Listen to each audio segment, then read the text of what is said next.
કઈ વાત. Same problem. There's no backup. Pramod અચ્છા. Bhai is the singer, and the Lambu Pad છે.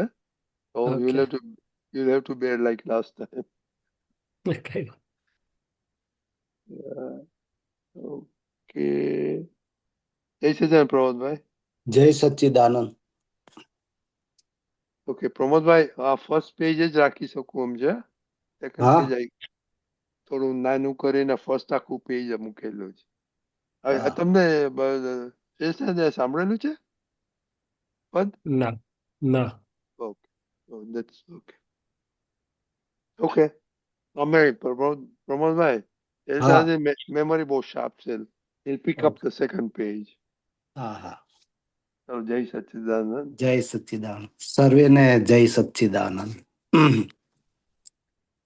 ચોપાટ ચાર ખૂણા મન બુદ્ધિ ચિત્ત અહંકાર પરમાણુ રૂપી દાણા ખેલાડીના તરહેવાર સંગત છે ભ્રાંત પૂંજી હારે જીતે મૂઢાત્મા મન વાપરું ત્યાં મૂજી વિચારે મૂજી પ્યાદા બુદ્ધિનો વેગ વધતા બાજી બગાડે ઉદ્વેગ ચિતવા પર્યું ત્યાં બેચિત બે બાકડાઈ નિશ્ચેત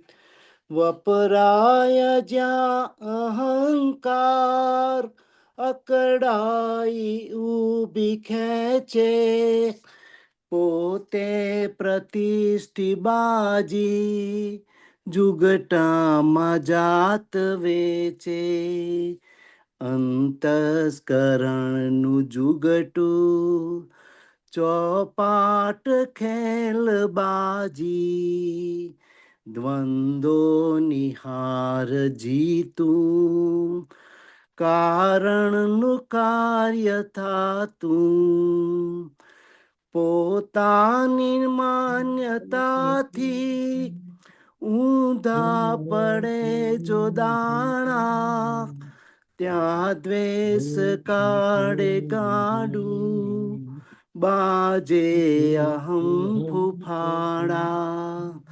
સ્વછંદી આપ ખુદી સંઘર્ષમાં જ રમતી ઘર્ષણથી ક્રોધ અગ્નિ બે છેડે સિંદરી બળતી ટક્કરથી વેર બાંધી ઊભા છે વિશ્વનિમિત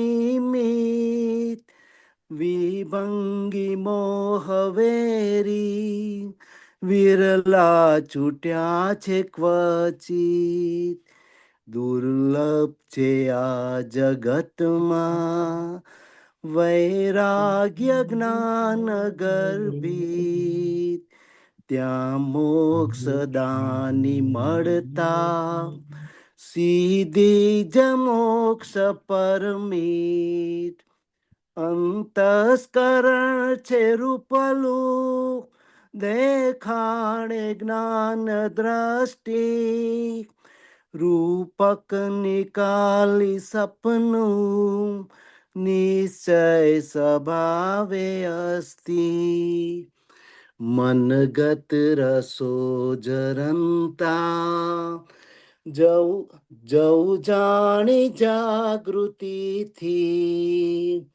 અંતસ્કરણ જો ચોખ્ખું ચાલ્યા જશે અતિથી જ્ઞેયોને હાથ જોડી કહ્યું રામ રામ ભાઈ વણજાર ચાલી જાતી દ્રષ્ટ્યોનો દ્રષ્ટા સાઈ નિર્વંશ થાય માયા પછી પ્રકૃતિ અબંધ ઉખડે પરાઈ છાયા ત્રિગુણ પાર નિર્બંધ પરહિત કાજે ખર્ચી સામાન્ય ભાવે પસ્તી સહુના હૃદયને ઠારે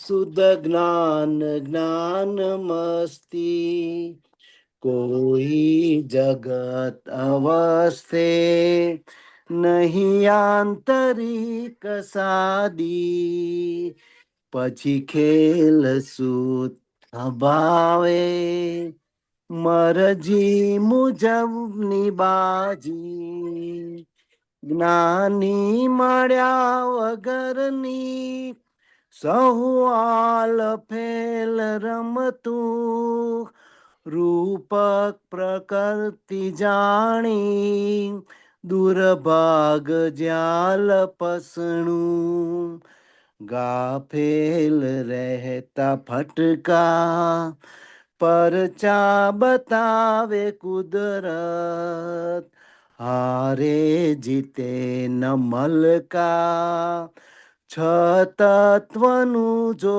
કૌતક પૂદગલ સ્વભાવે પૂદગલ પરિણામે શૂન્ય નિર્મત આતંક સ્વભાવે મોક્ષ જ પરિણામે પૂર્ણ અમૃત આતમ સ્વભાવે મોક્ષ જ પરિણામે પૂર્ણ અમૃત. જય સચ્ચિદાનંદ.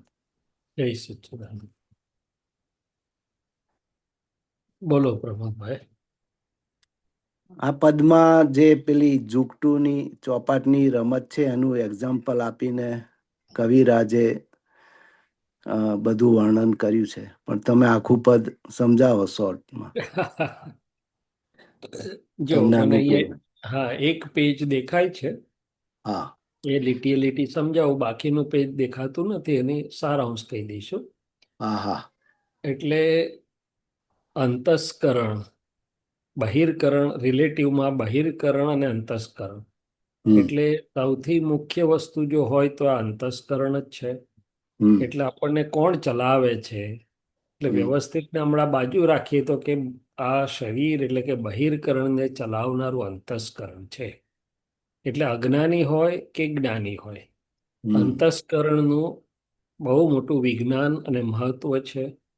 એટલે એ ચાલે છે એનું કવિરાજા કહ્યું કે ભાઈ પેલી રમતમાં આપણે ચોપાટમાં રમતોમાં પેલા પાસા ફેંકે ને એમ, હમ તો કે અહીંયા પરમાણુ રૂપી દાણા એટલે કે એ અંદર અંતસ્કરણમાં બધું સંયોગ વિયોગાધીન ચાર્જ ડિસ્ચાર્જ વાળા પરમાણુઓ કામ કરતા જાય છે અને જુદી જુદી વસ્તુઓ બનતી જાય છે. અને સંગત છે ભ્રાંત પૂંજી એટલે કે જે હું શૈલેષ છું, હું કરું છું એ ભ્રાંતિવાળી જે આપણે સામીપ્ય ભાવથી જે ભ્રાંતિ ઉત્પન્ન થયેલી છે હમ એને કારણે હારે જીતે. હવે હારે જીતે તો દુનિયાની ભાષા છે. ખરું હમ પૂછો તો વિતરાગની ભાષામાં અંતસ્કરણમાં તન્મય થયો, મારાપણું થયું, એમાં તન્મય થયો એટલે હાર જ હોય, એમાં જીતવાનું કશું એટલે કે સુખ સાચું એમાં હોય નહીં. નહીં. અને મન બુદ્ધિ ચિત્ત અહંકારની બધી વાત એમણે કરી કે હમ વપરાય જ્યાં અહંકાર અકળાઈ ઊભી ખેંચે એમ. હમ હવે અંતસ્કરણમાં ક્યારેક મનનું જોર હોય, ક્યારેક અહંકારનું જોર હોય, ક્યાંક ચિત્તનું જોર હોય. તો કે છે કે જો અહંકારની પકડમાં આયા ને અહંકારનું રક્ષણ થયું તો અહંકારથી આગ્રહ અકળાઈ એટલે કે આડાઈ પકડ એ બધું ઊભું થયા કરે. પોતે પ્રતિષ્ઠિતિ બાજી જુગટામાં જાતવે છે એમ. એટલે એ કઈ જાત તો કે ડિસ્ચાર્જ અહંકારથી માનેલી રિલેટિવની અજ્ઞાન માન્યતાની વાત છે. અને દ્વંદ્વોની હાર જીતું પોતાની માન્યતાથી ઊંધા પડે જો દાણા એમ. તો આ હમ જગતમાં અંતસ્કરણ દરેકનું શું છે તો દાદાએ કહ્યું કે all these are nothing but bundle of beliefs and effects arising out of there of. એટલે કે આ બધી માન્યતાઓનું જ પોટલું છે. એમાં મૂળ માન્યતાઓ શૈલેષ ચૂંટે અને બાકીની બધી જ માન્યતાઓ તો આપણે જોઈએ છે કે ઇવન મહાત્મા થયા પછી પણ આખા દિવસમાં આપણી ડિઝાઇન માન્યતા એટલે કે ડિઝાઇનથી જે કંઈ ઊંધું થાય છે તો એમાં પ્રકૃતિને સારું એવું તપ આવે છે, નથી ગમતું, ઊંધું થઈ જાય છે, અહંકાર બધું થાય છે. અને ટક્કરથી વેર બાંધી ઊભા છે, તો કે આ બધી અંતસ્કરણની દશાનું વર્ણન કર્યું. પછી બીજા ભાગમાં એમણે શું કહ્યું કે જ્યાં દ્રષ્ટિ મળી જાય છે તો પછી અંતસ્કરણમાં જે નાટક ચાલતું હોય એમાં એ તન્મય થતા નથી, શાદી નથી કરતા, એટલે કે તન્મય નથી થતા, નાતા દ્રષ્ટા રહે છે, મારું નથી એવા ભાવે રહે છે. તો જેને અંતસ્કરણથી છૂટા અને છેટા રહેતા આવડી ગયું એ જ્ઞાનમાંય ખૂબ સરસ પ્રગતિ કરે અને મુક્ત અંદરથી મુક્તિ પણ માણે અને અંતસ્કરણ જેવું હોય એ બધા પરમાણુઓ નિર્જરી જાય અને પોતે અંદરથી મુક્તિના સ્વાદ સાથે ઉર્ધ્વગમન તે સ્મૃતિ રહિત આત્મ સ્વસ્થ સ્વયમેવ, તો કે છે કે ઉપર ચડતો જાય. એટલે આ રીતે આખું અંતસ્કરણનું બહુ સુંદર વિજ્ઞાન આ પદમાં કવિરાજે જુદી રીતે બધું આખું મૂક્યું છે કે અજ્ઞાન દશામાં અંતસ્કરણ કેવું કામ કરે છે અને જ્ઞાન મળ્યા પછી આપણે અંતસ્કરણથી છૂટા પડ્યા છીએ, અંતસ્કરણ એ જ્ઞેય છે અને આપણે જ્ઞાતા દ્રષ્ટા થઈ ગયા છીએ. એટલે જેટલું જેટલું આપણે જુદા રહીએ કે નોય મારું અને એને જોઈએ અને જરૂર પડે ત્યાં પ્રજ્ઞાશક્તિ એની પાસે પ્રતિક્રમણ કરાવશે, પણ આપણે એમાં તન્મય તો ના જ થઈએ. એટલે કે છે ને પ્રકૃતિના ચોપડામાં મારું કહી લખવું નહીં, ખોટવાળા ખાતા કાઢી નવું ખાતું ખોલવું નહીં. તો કે અંતસ્કરણના ખાતામાં મારું ના લખે, મારું માને નહીં, એટલે એ જ્ઞાન જીત થવા લાગે, વ્યવહાર જીત થવા લાગે અને મુક્ત થાય. જય સચ્ચિદાનંદ. બરોબર છે પ્રમોદભાઈ કે બીજું કંઈ પૂછવું છે? હલો, પ્રમોદભાઈનું કનેક્શન ગયું લાગે છે. Hello hello. હા હા હા હા, એટલે મેન અંતસ્કરણ ઉપર જ છે આ બધું. હા, આખું અંતસ્કરણ. એમાં જ જોવાનું છે આપણે. હા, અને આપણે તેનાથી મુક્ત થયા ભાઈ, બરાબર. એટલે એનાથી જુદો એવો હું શુદ્ધાત્મા છું, અંતસ્કરણને કેવળ જોનારો ને જાણનારો એવો હું શુદ્ધાત્મા છું. તો પછી એની અસરોમાં પણ હું આવું નહીં, પણ એને ખાલી કેવળ જોવું અને જાણવું એવો હું શુદ્ધાત્મા છું. બરાબર. મુક્ત થઈ ગયા. પણ હજી જ્ઞાન પછી પણ અંતસ્કરણ પજવે ખરું. હા હા, જરૂર. અજાગૃતિ ઊભી થઈ જાય હા તો હેરાન કરી નાખે. એ હા. હેરાન નથી કરતો, આપણે એની જોડે ભળી જઈએ છે તે હેરાન કરે છે. શું કરે છે? હા, બરાબર. એટલે દરિયાના કિનારે ઊભા હોઈએ અને ભરતીને ઓટ મોટી મોટી ઉછળે તો જોવાની કેટલી મજા આવે દૂરથી, પણ અંદર ગયા તો હા હા, તણાઈ જવાય. તણાઈ જવાય, લાઈફ જેકેટ કામ ના લાગે. યા. એટલે બસ આવું જ છે આમાં. હા, સરસ. ચાલો, બીજા કોઈને પ્રશ્ન હોય તો એ પછી આપણે એ પ્રમાણે વાત સત્સંગની વાત આગળ ચલાવીએ.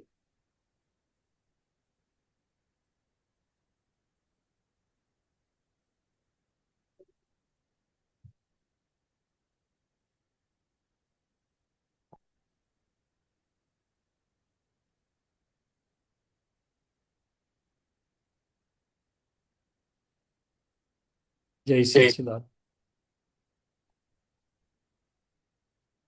બોલો, કોઈને આગળ સત્સંગ સ્વાધ્યાયની વાત હોય તો કરીએ. એટલે આપણે તો આખો દિવસ એ જ જોયા કરવાનું કે અંતસ્કરણના જ્ઞાતા દ્રષ્ટા કેટલું રહેવાય છે, શું થાય છે, શું નથી થતું. રાજી થયા તો કે અંતસ્કરણને ઘણીવાર પૂછે કે કેમ ચાલે છે, કેવું છે, તો કે બહુ સરસ. તો કે કયા ભાગને સરસ છે, અંતસ્કરણને સરસ છે કે જ્ઞાતા દ્રષ્ટાવાળા ભાગને સરસ છે? પછી કહે છે કે કેવું છે હમણાં? તો કે ચાલે છે, ઢીલું ઢીલું બોલે. તો કે કોણ ઢીલું છે, અંતસ્કરણ કે હમ આપણે? હમ હમ. આ સમજવા જેવું છે કે છે. હા. અને કોઈ કશું કહી જાય તો નારાજ કોણ થાય? તો કે અંતસ્કરણ. હમ. અને રાજી કોણ થાય કોઈ ગિફ્ટ આપે તો કે અંતસ્કરણ. અંતસ્કરણ. એમાં મારે શું લેવા દેવા? હું તો જ્ઞાતા દ્રષ્ટા છું. હા. ફાઇલ એકનું મન રાજી થયું કે નારાજ થયું, હમ ખુશ થયું કે ના ખુશ થયું, એને હમ ગમ્યું કે ના ગમ્યું. આ તો હમ. કહેશે મને નથી ગમતું, આની જોડે મને ફાવતું નથી. બિલકુલ જ ફાવતું નથી. અને હમ કોને નથી ફાવતું? હમ તો હમ કે અંતસ્કરણમાં પેલું મન બેઠું છે એને નથી. મારે શું, હું તો જાણનારો છું કે એને નથી ફાવતું કે એને હા. છે. હમ. એટલે આ બહુ મોટી વિજ્ઞાનની ચાવી છે, બહુ હા. મોટી ચાવી છે.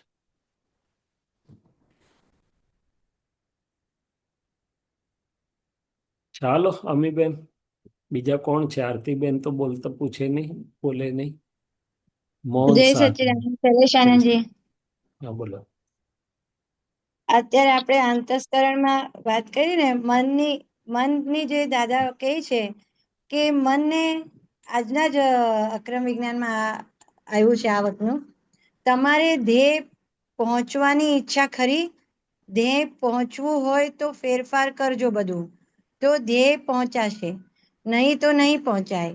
આપણે શું ધ્યેય છે એ નક્કી કરવું જોઈએ. આપણે ક્યાં જવું છે એ નક્કી કરવું જોઈએ કે ના કરવું જોઈએ. હજુ નાની બાબતમાં એક નક્કી કર્યું કે મનનું નથી માનવું, એટલે કામનું હોય એટલે માનવું, ને ના કામનું હોય એ નહીં માનવું. ગાડું આપણા ધાર્યા રસ્તે જતું હોય તો આપણે ચાલવા દેવું, અને પછી આમ ફરતું હોય તો આપણે ધ્યેય પ્રમાણે ચલાવવું. તો આમાં ધ્યેય તો છે આપણો, પણ મન એટલું બધું મજબૂત છે કે એને આપણે એને ફેરવવું જ પડે છે શૈલેષાને. કાં તો એના આધારે જ બહુ બધું સમય એવું લાગે છે કે મનના આધારે જ જીવી જવાઈ રહ્યું છે ખાસો હા સમય. હા, એટલે મન અને અંતસ્કરણ, એને હમ પહેલું તો ઓળખવું પડે કે આ કોણ ચલાવી રહ્યું છે, કેના આધારે છે. તમે હમ કીધું ને એવું, કોના આધારે ચાલી હમ જવાય છે? તો હમ હું હમ શુદ્ધાત્મા છું કે પછી મન બોલે એવું કરી દઉં છું? એટલે મેં કહ્યું ને કે વ્યવહારમાં પણ મન કે મારે નથી જવું એમને ત્યાં, મને નથી ભાવતું, હમ તો કે હા નહીં જી, બરોબર છે, ના જ જવાય ને એને ત્યાં. અરે હમ સંભાવથી નિકાલ ક્યાં ગયો કે? એ તો હમ સમજાવવું પડે મનને કે ભાઈ તને ફાવતું છે કે નથી ફાવતું, તારે તો સંભાવથી નિકાલ કરાવવાનો છે અમારે. આવી રીતે હમ પહેલું તો મનની જોડે વાતચીત કરતો થાય ને, ચૂચો પડે. એટલે દાદા ભગવાને કહ્યું કે ભલે હું તો શુદ્ધાત્મા છું, જ્ઞાતા દ્રષ્ટા છું, મનથી જુદો એવો હમ શુદ્ધાત્મા છું, પણ આ વ્યવહાર રિલેટિવ ભાગ આખો ઊભો છે જે, એ આખો એમાં મન અને બધાની ભૂમિકા છે. એટલે હમ ધ્યેય પ્રમાણે ચાલતું હોય તો એને ચાલવા દેવું, અને ધ્યેય રાઈટ. પ્રમાણે ના ચાલતું હોય તો કે અમે એને ગાંઠીએ નહીં, એટલે કે એનું કયા પ્રમાણે અમે કરીએ નહીં, અને એને જ્ઞાનથી સમજાવીને વાળીએ. હવે એના મુખ્ય દાખલાઓ શું છે? તો કે જે હમ ફાઇલ જોડે મનને બરોબર ફાવતું નથી, અને હા જે ફાઇલથી મન દૂર ભાગવાની વાત કરે, અથવા જે ફાઇલ આગળ મન વિતરાગ રહી શકતું નથી, અથવા નથી. એના દોષ દેખાડતું હોય કે નોંધ ઊભી કરતું હોય, તો હમ આપણે શું કરવાનું? તો કે ના ભાઈ, હું તો શુદ્ધાત્મા છું, હું તમારા કયામાં આવવાનો, નથી. અમે તમારા કયા પ્રમાણે ને, હું તો અસંગ એવો શુદ્ધાત્મા છું ને, મારે તો સંભાવ છે બધામાં, મારે તો શુદ્ધાત્મા જોઈને પ્રેમ છે મને તો. હમ એટલે કે હમ એની સામે પ્રજ્ઞા જુદી ભાષા બોલશે. શું બોલશે? એટલે રાઈટ. મનના પ્રજ્ઞા જુદી કયા બતાવે છે. પ્રમાણે તરત કરી નહીં દે. એટલે રિએક્શનરી નહીં હોય, શું હોય? હા. સમજવાળો ભાગ હશે. હમ એટલે એક થયો વ્યવહારમાં, જ્યાં મન આપણને સંભાવમાં રહેવા દેતું નથી, અને મનનો વાંક નથી, આપણે એનું સાંભળી લઈએ છે તેનો વાંક છે. તેનો શું છે? વાત છે. હા, હમ બાકી મન તો બધું બતાડ્યા કરે. નણંદ બા હમ આયા કે છે, મન તો બતાડવા હમ 4 દાડા પહેલા બતાડવા માંડે કે હવે આ હમ પ્રસંગ છે, નણંદ બા આવવાના છે. અને આ હમ આપણા પતિદેવ તો નણંદ બાનું જ સાંભળશે, કારણ કે એમના વહાલા બેન છે. શું છે? હમ એટલે આપણે હમ સમજી જવું કે આ મનથી હમણાં જુદા રહેવાનો વખત આવ્યો છે. શું થયું છે? રાઈટ.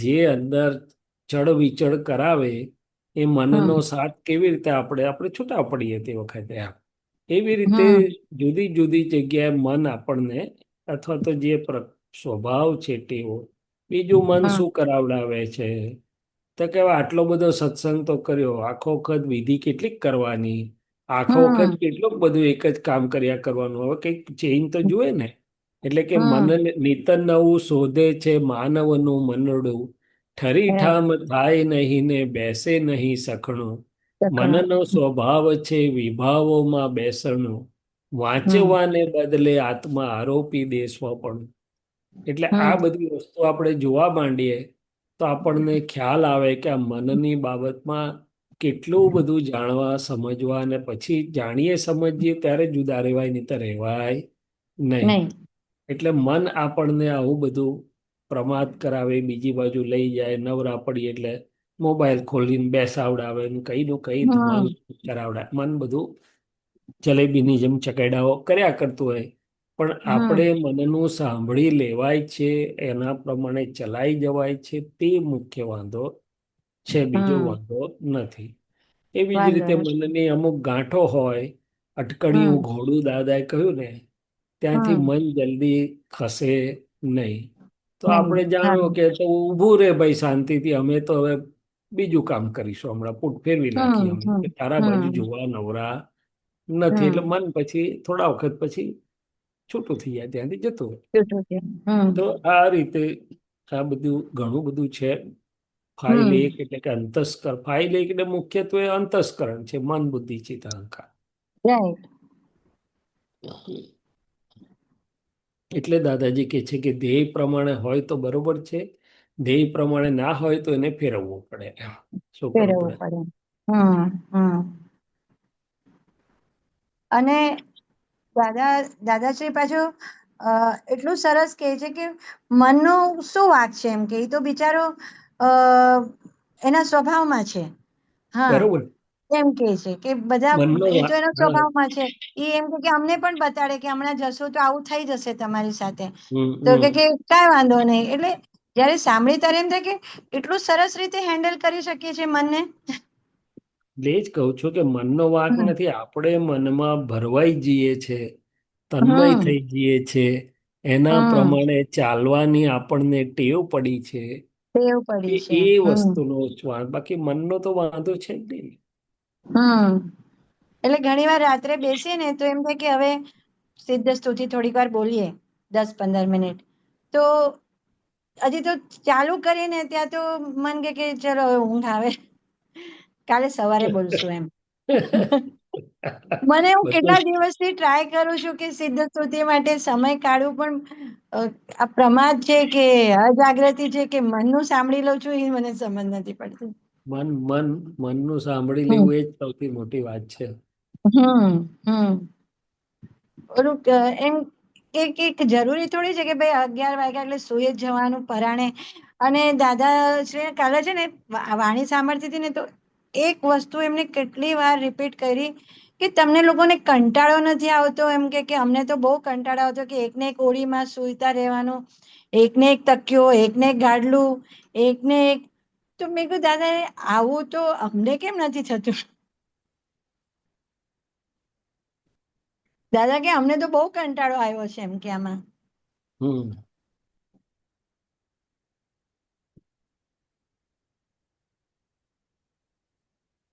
હા રજની હા એટલે અંકલે મનની મૂક્યું હા મનની હા બરોબર છે એટલે એ જ વાત આપણે કરીએ છીએ કે મનના ને ઓળખીએ પહેલું તો એ ગીણીએ છે આપણે જ્ઞાતા દ્રષ્ટા છીએ અને હમ પછી મનથી જુદા રહીએ અને તો મન આપણને ખેંચી જઈ શકે નહીં નહીં